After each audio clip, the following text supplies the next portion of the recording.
Hi guys, welcome back to Anime Stark. This is the second part of What If Naruto Was Reborn in My Hero Academia. Without wasting time, let's begin. The tension at the rescue station was intense.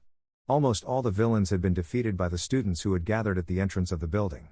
However, among them were absent Yaoyorozu, Asui, Midoriya, Uraraka, and finally, Naruto.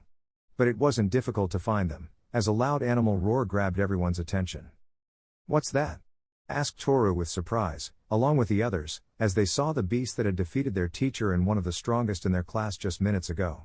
Now, that creature was standing with the villains in front of their classmates who were behind Uzumaki.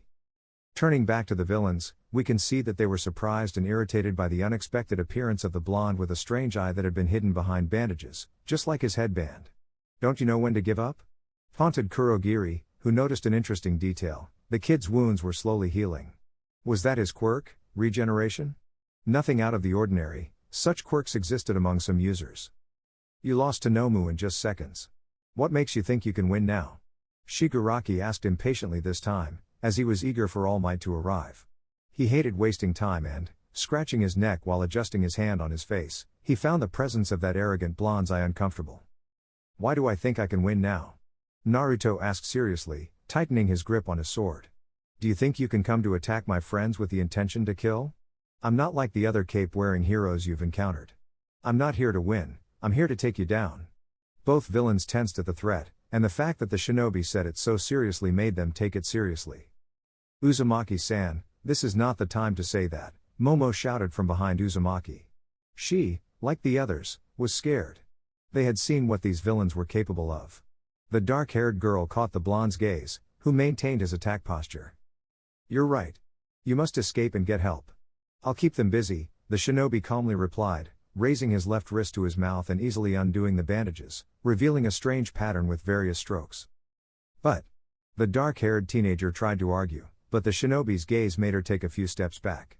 Finally, a nervous Asui took her hand, along with Deku and Uraraka, ready to leave with the green-haired boy carrying their teacher. The teenagers retreated to join their other classmates and escape. "Do you think we'll let you go?" Shigaraki asked irritably, about to order his precious Nomu to kill the group of students. However, Kurogiri transported him away, opening a portal when shurikens flew towards them. The three villains appeared in the distance in a rocky area of the disaster site. "Now we can go after the kids." Kurogiri couldn't continue speaking as flaming papers fell on them. The Nomu instinctively shielded its leader from most of the explosions caused by those strange papers with peculiar writings. A cloud of dust rose when the explosions ended, and lying on the ground, the Misty Being angrily observed the damage to its metal cylinder. First things first, the purple villain opened his eyes in disbelief when he heard the shinobi's voice behind him. Before he could react, his cylinder was pierced by Uzumaki's sword, and sparks flew, causing significant damage. Seeing the mist now dissipating and only a small amount remaining in the metal cylinder, it seemed that he had defeated it. Gura. Naruto had to retreat when the Nomu rushed at him at high speed, breaking the ground beneath it as it ran towards its target and delivered a powerful punch. However, this was evaded, and it struck the ground, creating a large crater. The Nomu then saw hundreds of shurikens and kunais coming at it. But the dark giant didn't bother to dodge them. The weapons all pierced its body but didn't penetrate deeply due to the creature's thick skin. The Uzumaki, moving at a speed normal humans couldn't follow, skillfully dodged every blow, his Sharingan glowing intensely as he tightened his grip on his sword. In a burst of speed, he dodged a left hook that was aimed at his head. Passing beneath the Nomu, he delivered a cut to the creature's right side, and with a cry of agony, the Nomu saw blood flow from the deep wound. But the attack didn't end there. Naruto, with his sword covered in a blue electric glow accompanied by small lightning bolts, attacked again. He made a horizontal cut, severing the Nomu's left hand as it tried to shield itself. Watching the hand fall, Naruto was about to attack again, but he had to use his arms as a shield when the Nomu's right arm delivered a powerful blow, forcing him back several meters. Sliding backward, he jammed his sword into the ground to stop his slide. Kneeling on the ground, he carefully observed how his enemy's wounds had closed, and even the lost hand had regrown in a matter of seconds. Almost instant regeneration, with greater speed and strength than mine. "This won't be easy," he thought. Pulling his sword back into its sheath, he began forming hand seals, causing a glow to emanate from his hands. To the amazement of all the onlookers, lightning shot out of Naruto's hands, striking its target. The Nomu was paralyzed by the electrical shock that coursed through its body, trembling from the shocks. It staggered back as Naruto ran at it, delivering a strong blow to the stomach and then a kick that sent it into the air. It flew a few meters before crashing back to the ground, landing on its knees. Blood stained the ground and its clothing, but that didn't matter now. Gripping his sword tightly, Naruto sought the vital point, the exposed brain at the top of the head. With a leap, he prepared to deliver the final blow. Meanwhile, with the students, we saw how shocked they were by the display of brutality. Some even felt the urge to vomit when they saw a large amount of blood staining the ground, as Uzumaki attacked their enemy with precision and brutality. The enemy screamed in agony as they were nearly mutilated, and blood gushed from their body. "Is he not going to kill him? Right?" Kaminari asked with fear, feeling disgusted as pieces of flesh fell from the Nomu, which continued to scream in pain. Several of them looked at each other with concern. Maybe that thing was a person. It wouldn't be the first time a person had such a monstrous physical appearance due to their quirk. Many were unsure of what to think and could only watch the carnage in front of them. As Naruto was about to deliver the final blow to his enemy with his sword, he didn't expect the Nomu to rise and bite the sword, making him gasp in pain as he was struck in the center of his stomach. He lost his grip on the sword, which was swallowed by the enormous being that charged at him. The shinobi could barely defend himself as the giant fists of his opponent came down upon him. "It's useless for you to try and win." Wounded Shigaraki stood up from the ground with some scratches and minor burns. The previous explosion had affected him even though the Nomu took most of the blast. With joy, he watched his creation attack the arrogant blonde who could barely defend himself. Nomu was created with the goal of killing All Might. It's designed to withstand even the strongest punches from the symbol of peace. You don't stand a chance. Naruto only growled when he heard the annoying guy. Lying on the ground with his back, he suffered the heavy blows that were burying him. He used his arms to push himself up and kicked the Nomu in the chin. Falling away, he tried to think of a new action plan, but he didn't have time as his enemy was already in front of him. Seized by the head, he was slammed into the ground with a loud crash. The Nomu mercilessly ran with its victim in its palm, leaving a trench in its path. It tossed Uzumaki into the air and, with a leap, reached him, delivering a powerful blow that sent him flying at high speed towards the ground. He crashed brutally, creating a crater when he hit a concrete pillar. Grah! But his punishment didn't end there. He was tackled by his enemy, who completely pierced the concrete pillar, taking it with him. Grabbing his left arm, the Uzumaki was smashed into the ground repeatedly. With each blow, the shinobi was injured more and more, blood flowing from his head and back. He was taken into the hands of the Nomu, which mercilessly began to crush his head. With his bones cracking under the assault, the blonde gritted his teeth in pain. He raised his left arm, knowing it was fractured and his shoulder dislocated. Glaring angrily at the monster, he pulled a kunai from his back pouch and, using his only useful arm, drove the weapon into the Nomu's left eye. The Nomu had to release him due to the attack on one of its eyes. Falling to his knees, the shinobi tried to recover, only to see his enemy's fist slam into his face, sending him flying through the air until he crashed into a wall, blood streaming from his mouth. He witnessed the creature suffering from the weapon lodged in its eye, and, looking down, saw that he was only about 20 meters above his classmates. He moved forward and let himself drop. Before he could hit the ground, he felt a long tongue wrapping around his torso. Asui, the frog-like girl, slowly lowered Uzumaki to the ground.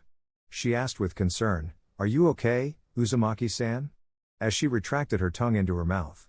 Several of their other classmates gathered around, assessing the injured shinobi's condition. "Break down that door and get out," he said slowly while remaining on his knees. He could feel some of his ribs were broken, and his skull might be cracked. "We can't. It's a reinforced door that even with our quirks, we can't break through," explained Midoriya seriously, contemplating delivering a powerful blow to the door with his quirk maxed out in one of his arms. "We can help you." "You can't do this alone," assured the green-haired teenager, supported by some classmates ready to fight. "You can't. You'll only get yourselves killed," responded the blonde, bringing his right hand to his left shoulder, producing an unpleasant sound as he adjusted it. Moving his arm, he saw that it was getting better. Opening his eyes widely, he heard a loud noise. "It's coming," shouted Kirishima with strength, activating his quirk, as the Nomu with one eye charged towards the students. It reached the entrance but encountered Bakugo, who aimed his hands at the villain, his wrist grenades glowing intensely as he activated the mechanism. Die! A huge explosion shook the entire platform and destroyed part of it, leaving a large trench of destruction. Bakugo smiled arrogantly, having defeated the creature that had previously overpowered Uzumaki. With trembling arms, he took a deep breath. It was the most massive explosion he had ever produced to date. But his victory didn't last long. From the dust cloud, the unharmed Nomu emerged. It ran towards the shocked Katsuki, who couldn't even move before being knocked to the ground by Nomu's powerful punch. Nomu now stood over him, ready to crush the stunned and injured explosive blonde. As the villain was about to finish off the student, Midoriya unexpectedly struck the villain's head with a powerful shockwave from his right arm, forcing the monster to step back due to the immense force. The green-haired teenager fell to the ground, clutching his injured arm in pain. "Now, Todoroki-san," he cried out. With that shout, the student leapt to cover Kacchan in a massive ice mass that flew over them, delivering a direct blow to Nomu. The Nomu grunted as a large ice layer enveloped it, trapping it in a gigantic block of solid ice within seconds. The girl with mixed hair lowered her right hand, which had some ice frost on it. She furrowed her brow, seeing a mountain of ice that reached the building's ceiling and had a height of several meters. Narrowing her eyes, she watched as the figure within the ice began to tremble, rapidly cracking the ice and causing the mountain to crumble. With a burst of brute force, Nomu broke free and charged at the ice girl, who barely had time to react before the monster was right in front of her. But at the last second, Naruto tackled Nomu, grabbing it by the torso and pulling it off the platform. They both fell several meters before finally colliding with the hard concrete. Damn!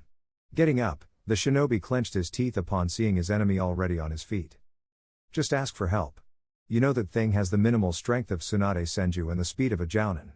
Even if it's just brute force, it can still crush you if you keep playing around. The words of the Nine Tails made the shinobi snort. He knew where this was going.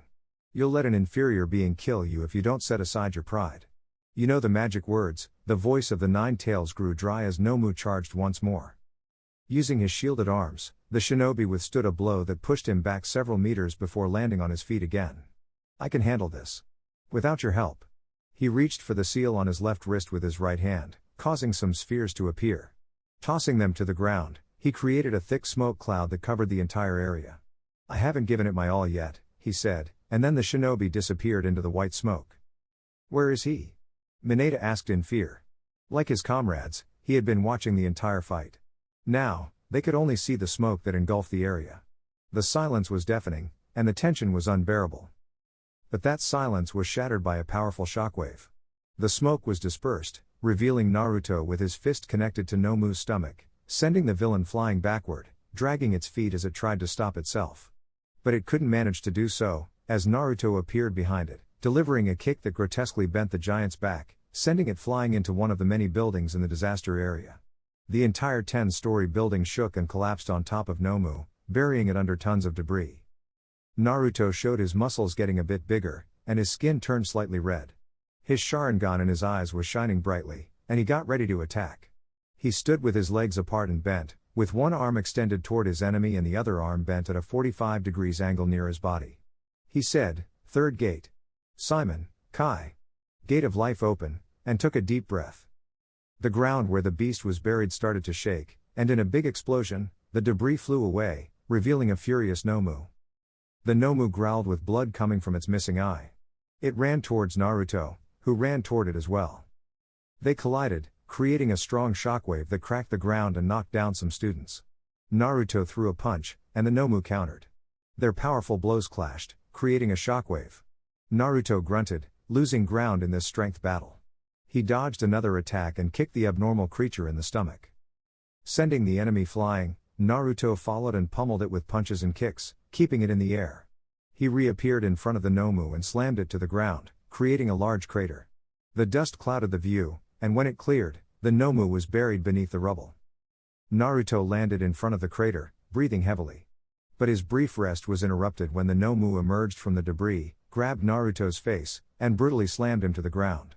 The Nomu violently raised its massive arms and repeatedly struck the fallen ninja, causing the crater to grow with each hit.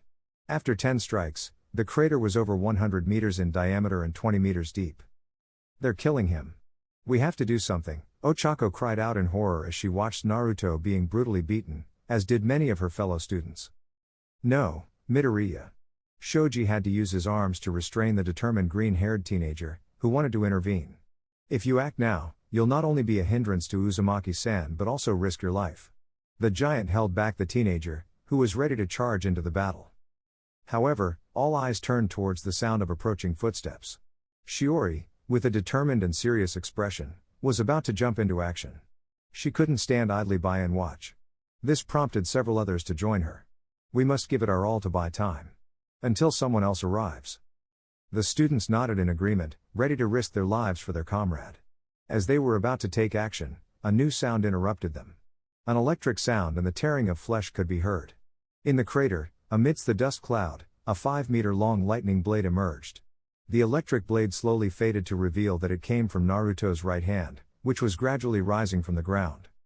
Facing him was the Nomu, which remained still. However, a red line started to form on its torso. Grotesquely, the creature was split in half horizontally, with its legs and part of its stomach separated from its body. The upper part of its body fell heavily to the ground, and a geyser of blood bathed Naruto's feet as he looked at his sword, which had been previously swallowed and now lay at his feet. Naruto picked up his bloody sword and quickly impaled the Nomu's head. The giant creature convulsed, and its regeneration stopped. A deathly silence fell as Naruto withdrew his sword and returned it to its sheath. He looked at the motionless Nomu, indicating it was dead. Raising his gaze, Naruto observed the last standing villain. Shigaraki, stepping back, scratched his neck with force until he drew blood. His creation had been killed. He was supposed to have defeated All Might and destroyed the symbol of peace, but Naruto had foiled his plans. Impossible. Shigaraki muttered, his rage evident as he approached Naruto. In a matter of seconds, the two teenagers stood face to face, their intense gazes locked. Without a doubt, it was tough, but not everything is about brute force. The ninja shivered as he felt his muscles throb with pain. The only way to get so close to Nomu for a direct hit was to increase his strength and endurance using his inner gates. It was crucial to paralyze his enemy with an attack that would inflict enough damage to finish him off before he could regenerate. Who sent you? I doubt someone like you has the capacity to genetically alter a person to create that aberration. In an instant, the shinobi was holding Shigaraki's neck with his right hand and lifted him off the ground. I won't ask again. Who sent you? He asked again in a deep voice while tightening his grip, choking the villain. However, the only response he got was the dry laughter of the masked man. Slowly, the villain placed his hands on the Uzumaki's arm to look him in the eyes. All for one, Shigaraki said those words, and Naruto had to release the villain when he felt excruciating pain in his arm, as if it were burning. Dazed, he watched as his skin began to disintegrate, leaving his muscles exposed and blood started pouring out, drowning his scream of pain as he fell to his knees. Using the inner gates and now this strange attack from being touched by the villain made the pain unbearable. What the heck did you do? He asked in anger, looking at his arm in such a state.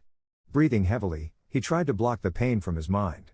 Rising again, he saw the arrogant smile of the villain, who backed away as a portal opened behind him.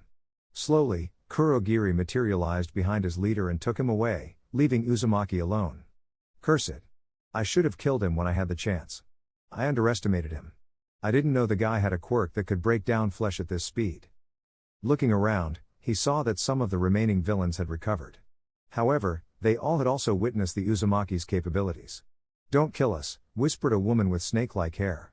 They were all scared, knowing that if this kid could kill their organization's best weapon, they wouldn't stand a chance. With his arm dripping blood, the shinobi looked at the villains left behind by their leader. Why not? You'd kill me if you had the chance. His clear words were heard by everyone, including Class A students, who didn't know what to think when Uzumaki considered finishing off the remaining villains. You'll live. Just surrender. Understanding the message, the villains dropped to their knees and put their hands behind their heads. At that very moment, the door of the disaster center was sent flying by a powerful blow. Alongside the students, an extremely serious All Might appeared. He looked puzzled at all the students on the entrance platform and, lowering his gaze, he found the image of a badly injured Uzumaki near a mutilated, dark, and massive creature, as well as dozens of people kneeling before him. Within seconds, more heroes arrived along with an exhausted Ida, who witnessed the scene in front of them. All Might and the other heroes watched as Uzumaki calmly began walking towards the building's exit. His condition was deplorable, with wounds in various parts of his body. His right arm was bleeding with the muscles exposed, and he was only wearing a torn jacket, drenched in blood, just like his hands. Blood ran down his forehead onto the right side of his face, highlighting his shining Sharingan. It was an image that would haunt some of the students who moved out of the shinobi's way. No one moved or said anything as the limping shinobi left through the main door with the professional heroes and his classmates. Only one question crossed the minds of the heroes who had just arrived. What had just happened? In the dark concrete hallways, the screams of the prisoners echoed as they witnessed a new cellmate's arrival. Naruto, with a bandage covering his eyes, was escorted by 2 armed guards. He wore an orange jumpsuit with numbers on his back and had large handcuffs covering his hands. He also had a steel collar around his neck. "Fresh meat, boys. We've got a blondie among us," yelled one of the onlookers from behind the bars. He was a big, bald guy with tattoos on his arms, wearing the same collar as the other inmates. He reached out and grabbed Naruto's arm as a greeting, saying, "Welcome to hell, kid," and tried to make him squirm under his grip. However, all he got was a powerful kick that bent the steel bars and struck him in the stomach, sending him flying back against the concrete wall of his cell. Down, number 889. One of the guards escorting the teenager pulled out a control device and sent an electric shock through him. Naruto resisted the urge to cry out in pain, but he stumbled as the volts passed through his body. The guard, seeing that the teenager didn't collapse, swallowed hard, and he was about to strike him with a baton. "Are you crazy?" His partner held his arm, preventing him from hitting the teenager. "He's just a kid. I still can't believe they sent him to this hole." Jumping back to his companion, they continued their way. Seconds later, they reached the last cells in the deepest part of the prison, their destination. Opening the gate, the more passive guard saw the boy, who was probably no older than his own son waiting at home, walking slowly to his cell. "I'll make sure you're separated from the most dangerous inmates. Don't draw attention and keep a low profile if you want to survive." He took some keys, removed the heavy handcuffs from the blonde, and, after closing the gate, saw the boy sit on the floor. Without saying a word, the ninja listened to the guards leaving. Looking at the concrete wall in front of him, he sighed. Lowering his gaze, he noticed that the bandages on his right arm were stained with red, indicating that his wounds had reopened. It had only been a few hours since he ended up in this place. Closing his eyes, he began to meditate. Flashback. He was in pain and exhausted. He just wanted to leave, tend to his wounds, and try to heal. Based on the injuries, he didn't think he'd be fully recovered in more than 4 weeks. He was an Uzumaki, and anyone else would take months to heal from all this damage. He could heal quickly using another method instead of just waiting to heal. Still, he refused the help of the Baijuu inside him. Only in life or death situations did the Kyuubi deign to heal him, only because if he died, she would too. With a slight limp from his damaged left leg, Naruto left the rescue center, passing by his classmates and professional heroes. In moments like this, he regretted his lack of caution and arrogance when facing these villains. He had underestimated the people here, thinking that All Might would be his biggest problem. Walking slowly, he heard footsteps. Looking ahead, he found dozens of heavily armed agents, SWAT. "Stop.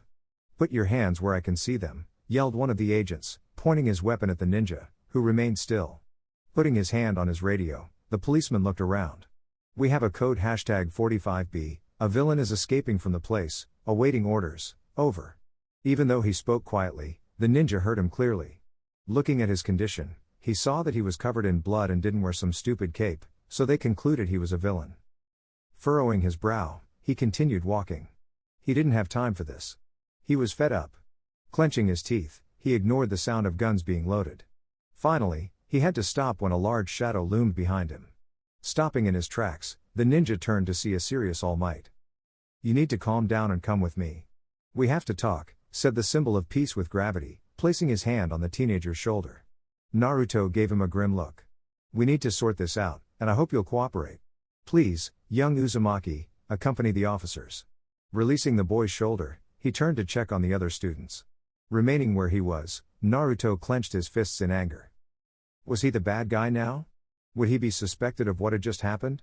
Would he be locked up for killing that thing? Was all this worth it? "Kid, turn around," an officer came with handcuffs behind the teenager and tried to put them on. He only managed to get a kick that knocked him down. Immediately, the sound of guns being cocked was heard. In the distance, All Might stopped in surprise, looking at Naruto. "I'm not going anywhere. I'm tired of this stupid game. I've followed your stupid rules for too long. I'm out." Furious, he turned to leave. This was what he got for saving those brats. He tried to follow the rules, but he couldn't keep going this way. Maybe it was a mistake to be in this academy. Before he could get any further, he felt a blow to the back of his neck, and everything went dark. End of flashback. Didn't I warn you about humans? Look at you now. Letting out a tired sigh, the Uzumaki refused to open his eyes to look at the fox woman who had a mocking and arrogant smile, claiming she was right.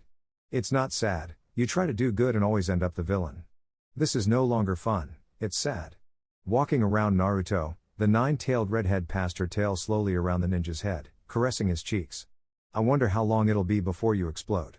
So much frustration, so much anger, a thirst for revenge. I know you want to get out of here and kill those who dragged you into this place. Frowning, the red-haired woman seemed annoyed when she saw that her Jinchuriki continued meditating, ignoring her. Stop pretending like nothing's happening. They locked you up, they should be kissing your feet for saving those useless brats. What are you trying to prove? She asked the last question with a loud shout of anger, hoping for some reaction from the blonde. But he only opened his eyes. I can be better. I had a moment of rage and lost control. It won't happen again. I have to wait and see what will happen. Ignoring the fox woman's angry gaze, he closed his eyes again, and she disappeared. Hours passed, and it was quiet in the small cell where the ninja was held. But hearing some banging, he saw his cell door open. Standing up, the ninja left his cell. All the prisoners were moving to the area where they were serving food, ignoring the looks of the other inmates. He saw cameras in every corner of the hallways, and guards were stationed at regular intervals, watching every move. Walking to the line, he took a tray and saw the food they had served. It could be worse. Slowly moving through the line, he received a portion of something brown and a piece of meat that was somewhat undercooked. As he was about to receive a piece of bread, he found himself surrounded by 4 people. They were all at least 2 meters tall, and their burly physiques resembled sharks and crocodiles. Their appearances were related to their quirks. Looking at the gang, he saw them mocking and enjoying the situation. What did this kid do to end up among us?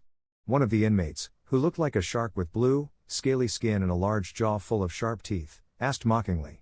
He took a handful of food from the teenager's tray, devoured it loudly, and then spat it back into the tray. Instantly, all the other prisoners stepped back and kept their distance to see what the quartet of sharks and crocodiles would do with the newcomer.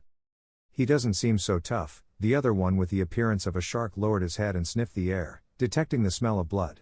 He smiled when he saw the blood staining the bandages on the blonde's right arm, who remained calm with his tray in hand. Is that blood? It seems we'll have fresh meat after all.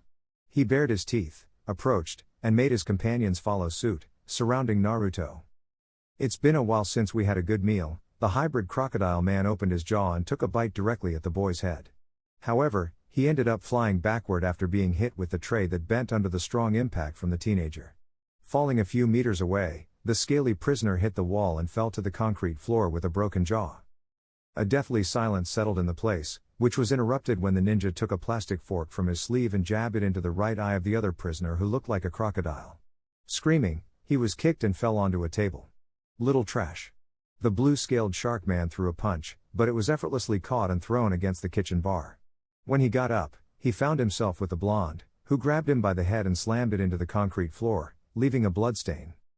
Naruto, looking at the last one, grabbed a container of boiling oil from the kitchen counter and threw it.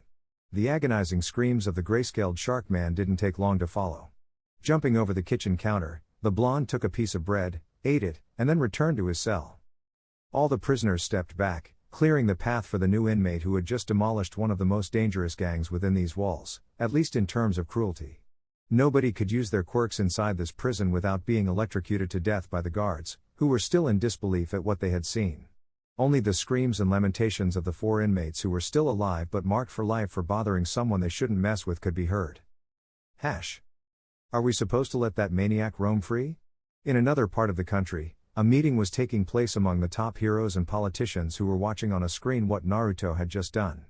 Many of them looked on with disgust at such an act of brutality, even to the point of feeling nauseated. All Might just watched with seriousness what the teenager had just done. All the heroes and key political figures, including governors and senators, were sitting in a circle with their desks, with the heroes on one side and the political figures on the other. I know young Uzumaki seems to have problems. He tried to defend the symbol of peace but was interrupted. Problems? Endeavor, who was next to the number 1 hero, looked at the older blonde with doubt. You just saw what we did. He's a psychopath. You weren't training a future hero, All Might, but a villain with absolutely no sanity. A lot of whispers circulated among those present, sharing their own opinions on what the second-ranked hero had said. All Might. This boy has a list of past offenses. Just a few months ago, he cold-bloodedly killed a villain, breaking several laws. We're aware that this would have been overlooked if the boy had shown potential to be a hero. However, now we have another first-degree murder, the victim being Kuromo Satoshi, also known as Nomu. Even though he underwent this horrifying transformation for unknown reasons, he was still a person. Explained an older woman in formal attire, with her gray hair and several wrinkles. She had a file in her hands, which she left on her desk to look at the symbol of peace, who seemed to be the only one having faith in Naruto. I am aware of his actions.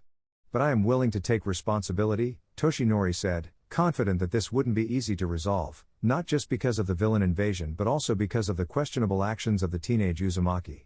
I can. He was about to continue, but he was interrupted by the same woman who raised her hand, asking for silence.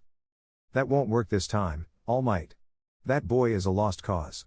As a representative of the National Hero Organization, I'm afraid this has escalated into something more dangerous.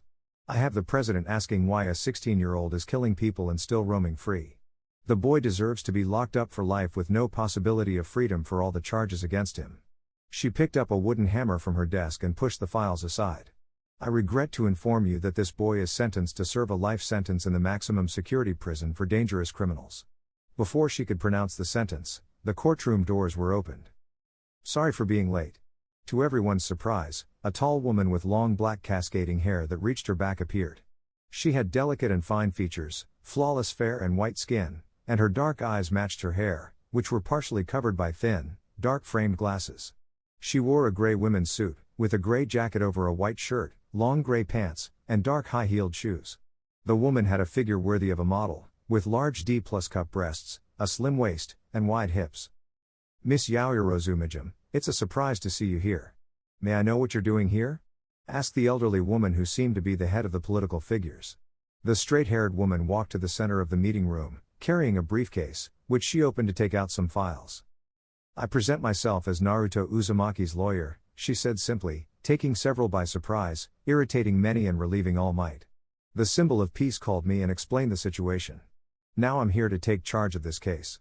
She explained calmly, maintaining her analytical and serious expression. I didn't know you were a lawyer, Miss Yaoyorozu, said the political committee representative with curiosity, looking at the files left on her desk by the glasses-wearing woman.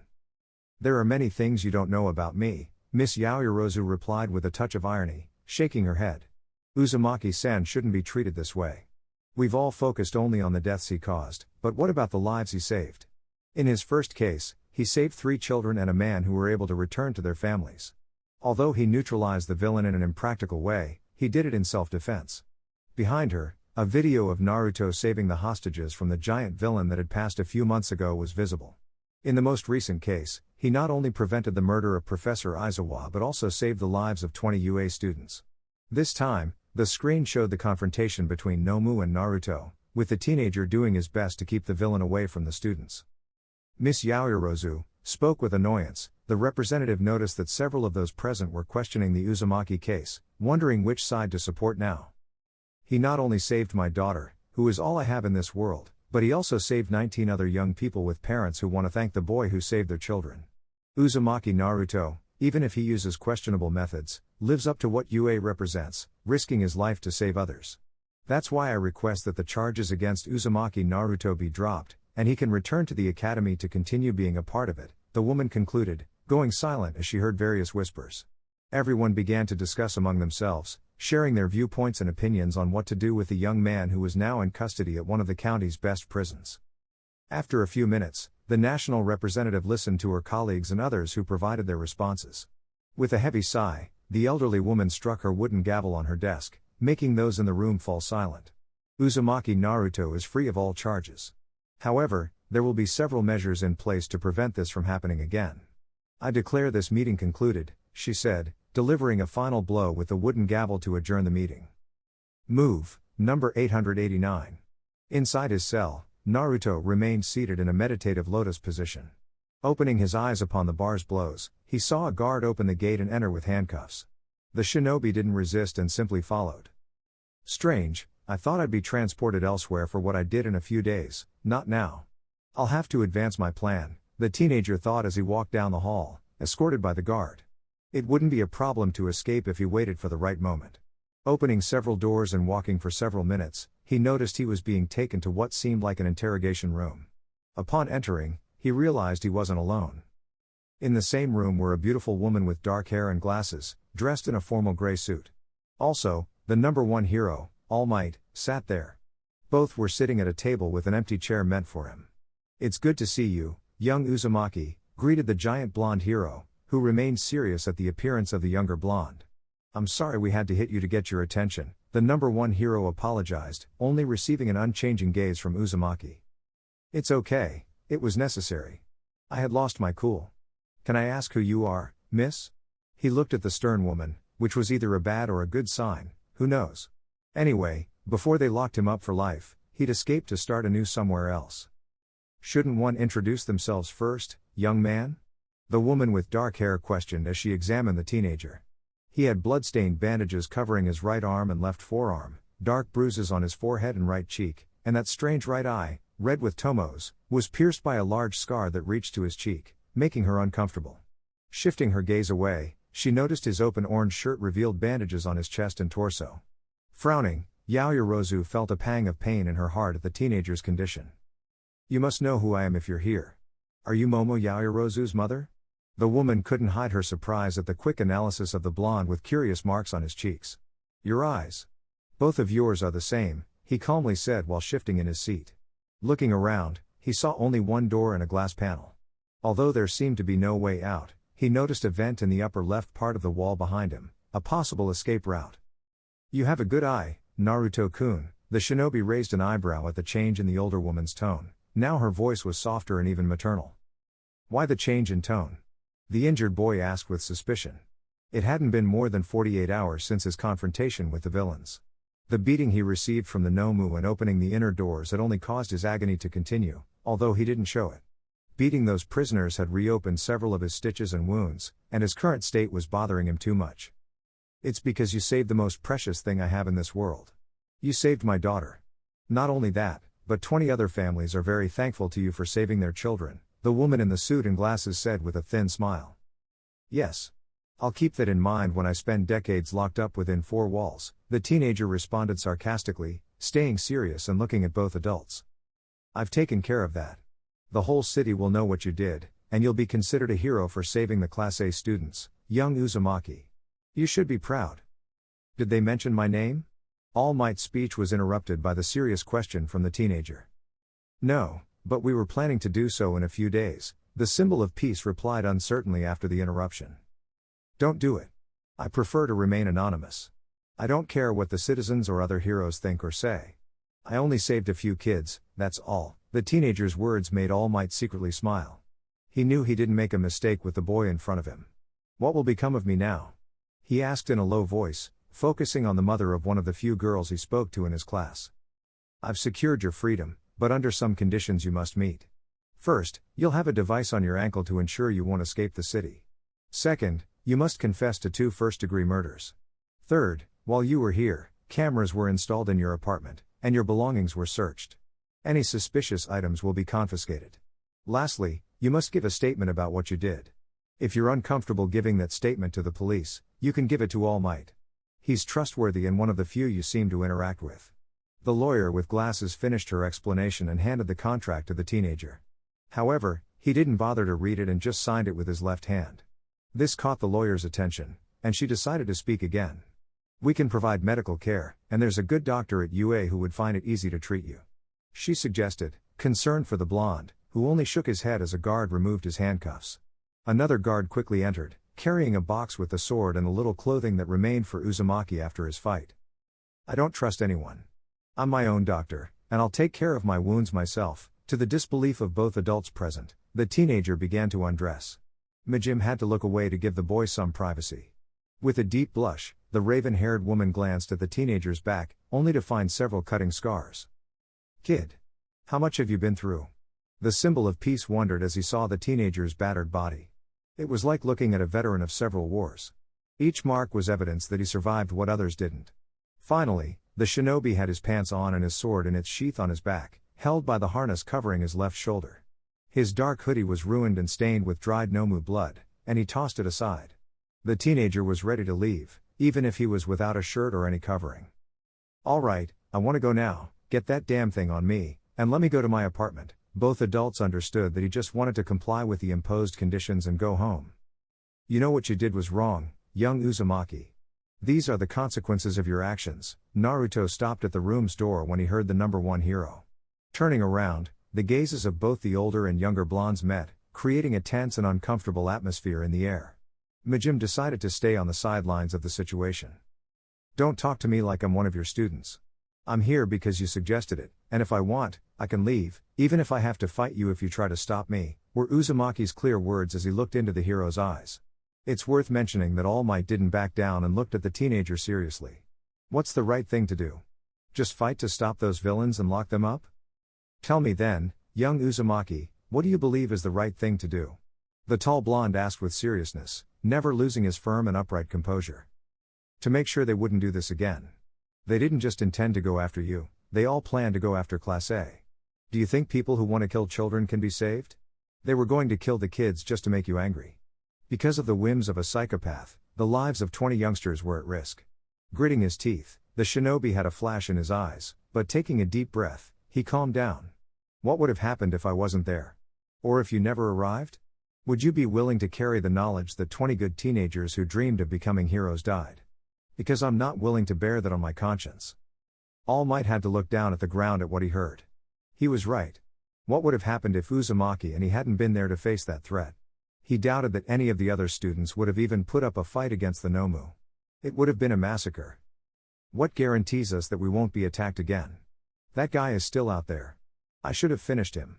I've been taught since I was a child that lives must be taken to ensure that innocent lives aren't lost in the future. If I ended that thing's life, it was to make sure no one dies because of him in the future, and if I have to end that boy's life with my own hands, I will, to prevent people who deserve to live from being lost to oblivion. Turning his back on the number one hero, he left the room, leaving a tense silence behind. Both adults followed Uzumaki after a few seconds. Elsewhere. In some part of the city, in the lower and dangerous areas, we focus on a seedy bar. Inside, only two people were present, Shigaraki and Kurogiri, currently the only members of the League of Villains, as being defeated had left them without other members who were in jail or had simply fled. In his hands, Tomura held a deck of cards with different images of each of the Class A students. Gazing over the bar, he picked out a wild card, which had Uzumaki Naruto's image printed on it, the one who defeated them and forced them to flee. Have you found anything about the arrogant blonde? The league leader asked, dropping the other cards to focus on the new UA member. He's been at UA for a few weeks, recommended by All Might himself. We don't have much information, it's unclear if he has any family. There isn't much data, and it was hard to come by. He's definitely a peculiar addition to Class A. Kurogiri explained seriously, frustrated by the limited information gathered by their informants. Nodding, Shigaraki placed his 5 fingers on the card, causing it to instantly decay into dust. Before he could say anything more, both villains focused on a television that turned on and displayed just a single point.